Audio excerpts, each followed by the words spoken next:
Hi, I'm Chuck Costas, and I'm here with Brad Elliot, who is the prop master on Rebel Moon Part 1 and 2. And we've got a number of items from the Zack Snyder collection that we're going to be selling in Prop Store's Entertainment Memorabilia Live auction going on March 26th through 28th. Go to propstore.com to bid on all these great things, and the money, 100% of the proceeds of the hammer price go to charity, and I think that's a great thing. Let's talk about these over here. These are sidearms for both Cora, and I guess this is a sort of a standard one, although Noble uses this particular one. Standard Imperium sidearm. Yeah, but these I think are key to the story. This one in particular is probably the most recognizable prop in the entire movie. But tell us a little bit about the creation of them. What was your inspiration on them, and what are some of the differences between these? We did a bunch of design passes on these to get to where Zack wanted to be with these sidearms. Like all of the weapons of the Imperium and all throughout the movie, these things shoot these, the idea was that they shoot a lava cork, right? So a big slug of kind of molten plasma that if it hits something that's stone, it'll splash off and drip down, and if it hits a person, it's going to have a ton of impact, and it's going to leave a hole, but it'll cauterize it. That's sort of the world he wanted. So they're big, they're chunky, and they just look really powerful. Yeah. So that's the base design over here, and that's what Noble carried, and that's what would have been standard Imperium issue for the sort of the elite of the Imperium. This is a very special, very ornate sidearm. Very ornate. Yeah. It carries the same form factor, but it also has a lot of symbology on it. It's got the symbol of the Eye of the King. This is meant to represent, we call this the Guardian sidearm. Right.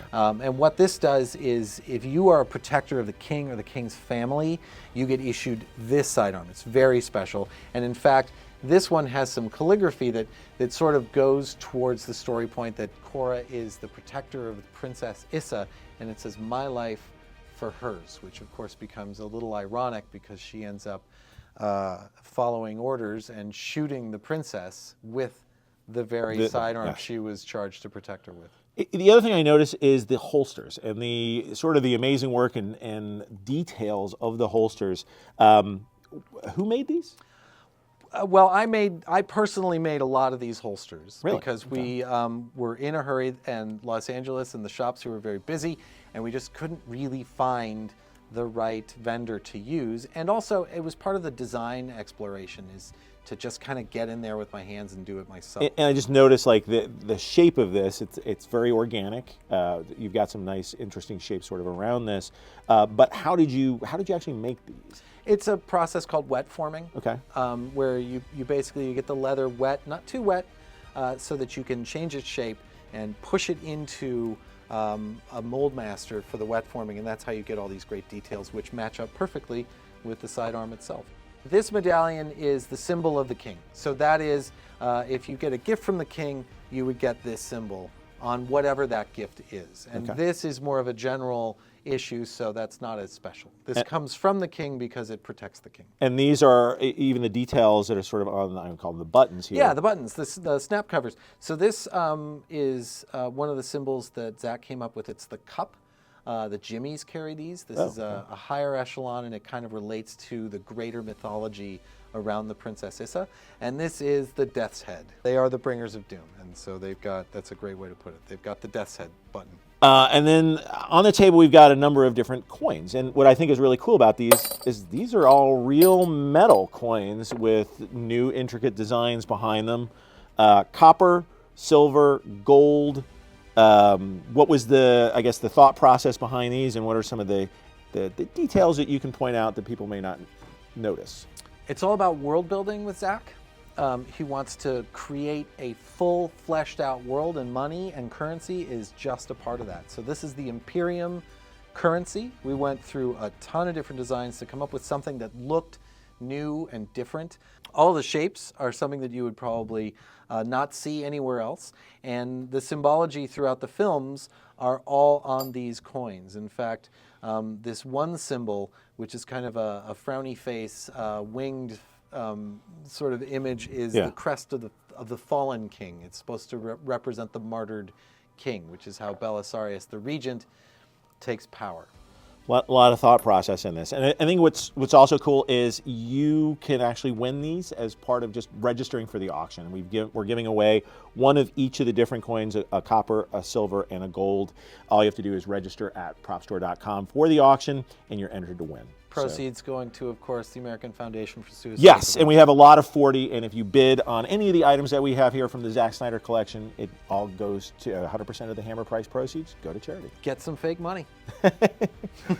Well, next to you, you've got a bone staff, and you've actually got one behind you as well, and they're slightly different.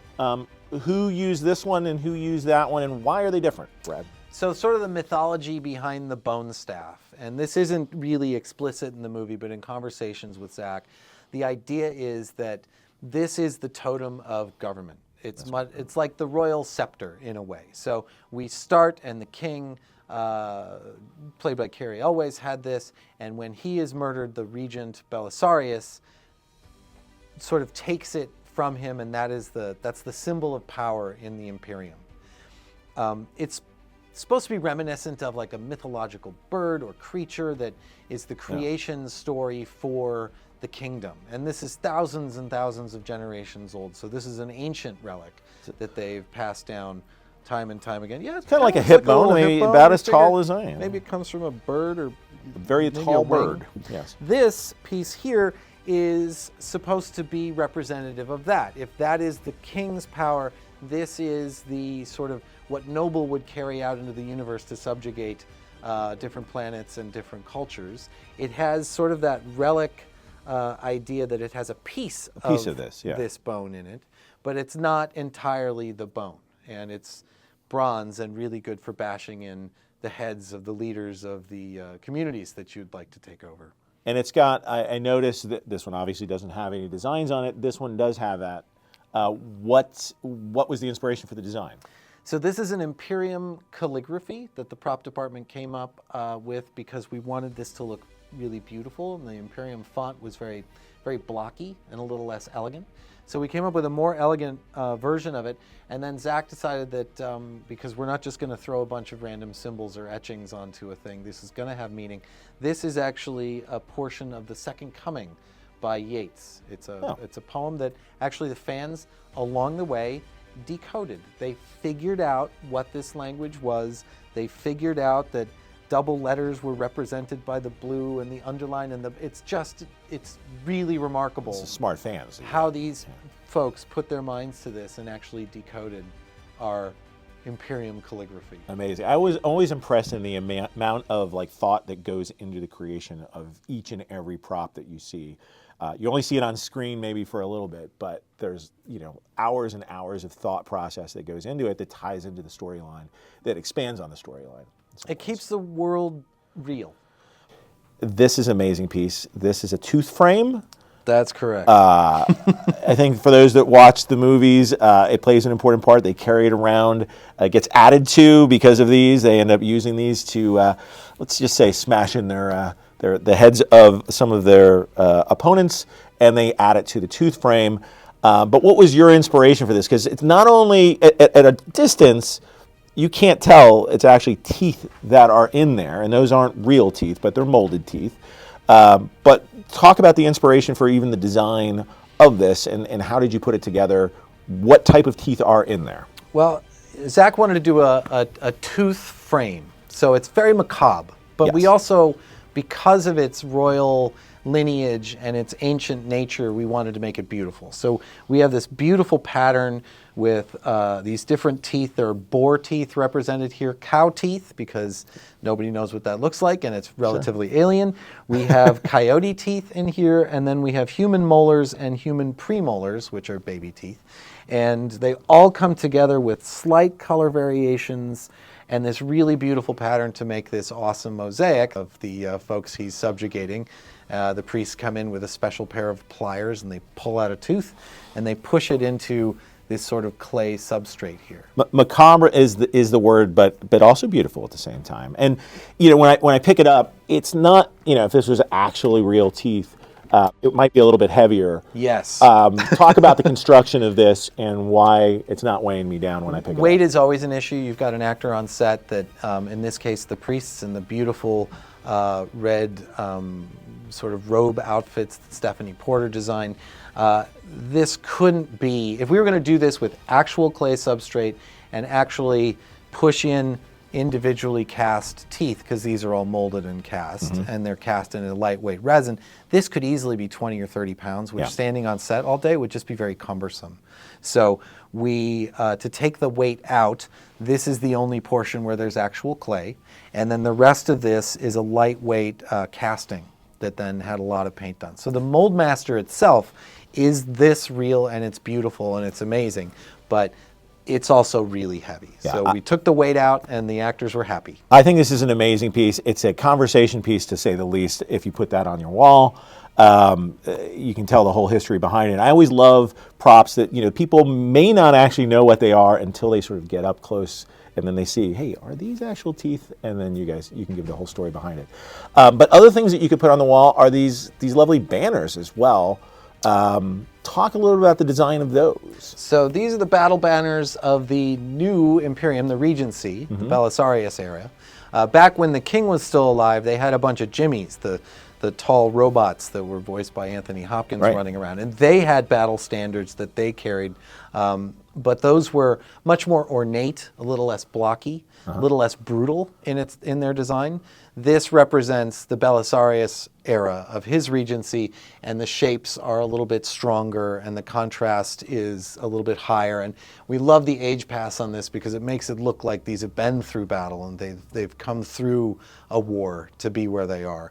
You'll see a bunch of these in the soldiers' hands in the battle for Velt, and you'll see a bunch of them laying in the mud after the Battle of Velt. And Brad, these have sort of distressing and wear to them. How do you add that as a prop master as you're creating these? And how many of these did you make for the film? I think for each of these specific flag designs, we had 3, so it gave us 9. And then digitally, if they wanted to put an army of 1,000 people out there, they could do that. But we wanted them distressed. They came to us. These were made, I believe, by Weta Workshop in New Zealand. Okay. They came to us with an age pass on them. And then our own prop painter, Jordan DeVries, took it a little bit further so that we could get, you know, some more specific moments of smudging and of damage. And usually, you know, some of these I would probably put a hole in intentionally just to make it look like a bullet had gone through it at some point, you know. I think age makes things real. Yeah, they look very real. But this is, I think we've got 20 lots that are from Rebel Moon Part 1 and Part 2 that are in the auction. Go to propstar.com to see them all. Again, these are from the Zack Snyder collection. The money is going to go to benefit the American Foundation for Suicide Prevention, a great cause.